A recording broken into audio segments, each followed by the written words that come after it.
आणि जमलेल्या सर्व बंधू आणि भगिनींनो, खरं तर ज्यावेळी 2005-6ची धम्म परिषद झाली त्यावेळी मी अतिशय लहान होतो.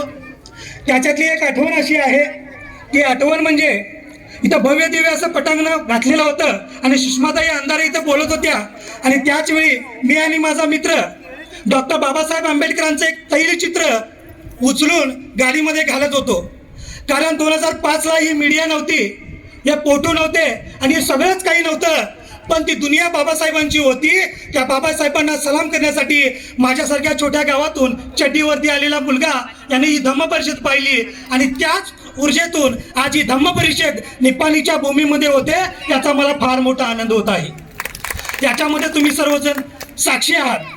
कारण या धम्मपीठाची साथ आहे, कारण या धम्मपीठाची साथ आहे, समोरच्या श्रोत्यांची दाद आहे आणि म्हणूनच उभा आहे कारण डोक्यामध्ये बुद्ध बसव फुले शाहू आंबेडकरांची चळवळ आहे. मोडेल पण वाकणार नाही, हीच खरी माझ्या समोर बसलेल्या जय भीम वाल्यांची जात आहे, जय भीम वाल्यांची जात आहे. मित्र, मगाशीच सकाळी भिकाजीने फोन केला आणि मिथून तू आज लवकर आलं पाहिजे असं सांगितलं. मी पाठ आवरलो, गाडी घेतली आणि फास्ट निघालो. येता का चौकामध्ये मला एक सुंदरशी अशी मुलगी दिसली. त्या मुलीचं लक्ष माझ्याकडे होतं, माझं लक्ष तिच्याकडे होतं. माझ्या समोरून कित्येक गाड्या जात होत्या. त्या गाड्या जात असताना तिचं लक्ष माझ्याकडेच होतं आणि तिनं मला हात केला. मी गाडी थांबवली आणि त्या ताईनं म्हटलं, ताई बसा. आम्ही असंच पुढे चालत आलो.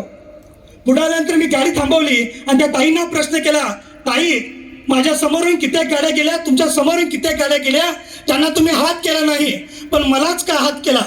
त्यावेळी त्या ताईने दिलेलं उत्तर फार मार्मिक होतं की ताई मला म्हणाली, अहो तुमच्या गळ्यामध्ये असणारा जो निळा झेंडा आहे, निळी फीत आहे, हे बाबासाहेबांचं प्रतीक आहे आणि हे ज्याच्या गळ्यात असेल तो माणूस नीतिमान चारित्र्यवान असल्याशिवाय राहणार नाही. ही बाबासाहेबांची शिकवण तुम्हा आम्हाला त्या देशामध्ये तारून नेते. जर आम्हाला बुद्ध समजावून घ्यायचे असतील तर बाबासाहेब समजावून घेण्या काळाची गरज आहे. कारण डॉक्टर बाबासाहेब आंबेडकरांना 1908 मध्ये केळुस्कर गुरुजींनी बुद्ध चरित्र दिलं होतं. तिथून डॉक्टर बाबासाहेब आंबेडकरांना बुद्धांची ओळख झाली.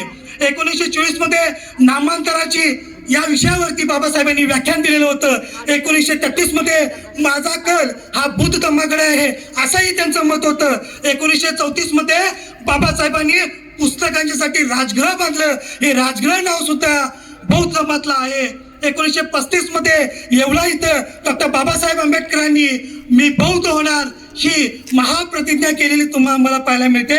1956 मध्ये बाबासाहेबांनी या देशातला सर्वात पवित्र सुंदर असा धम्म स्वीकारला आणि तो धम्म या जगाला तारू शकतो. ही जी भूमिका त्यांनी मांडली ती भूमिका अत्यंत प्रामाणिकपणाची होती.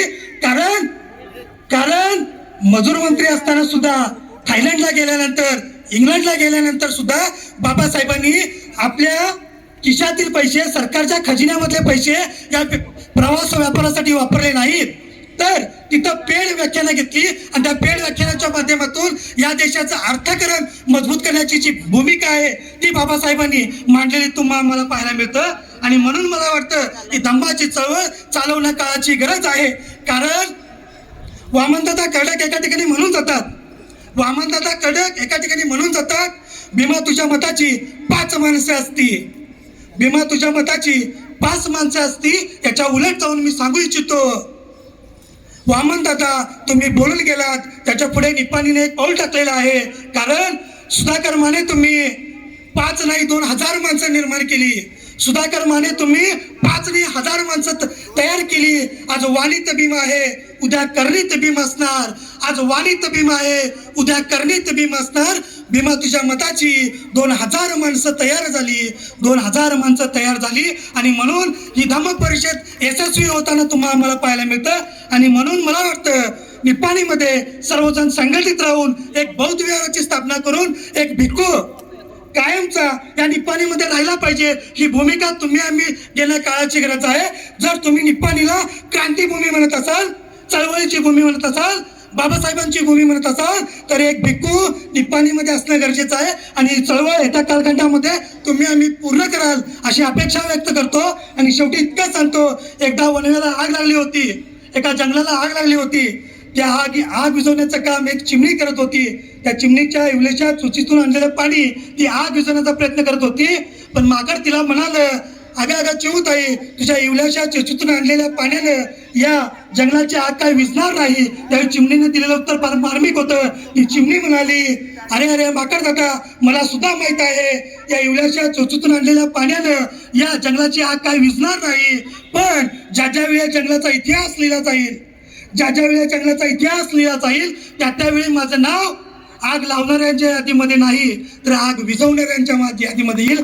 मला वाटतं तुम्ही सर्वांचं नाव या यादीमध्ये येणं काळाची गरज आहे. यासाठी आपण सर्वजण प्रयत्न करूया. इतका बोलतो आणि आपली सर्वांची रजा घेतो. धन्यवाद.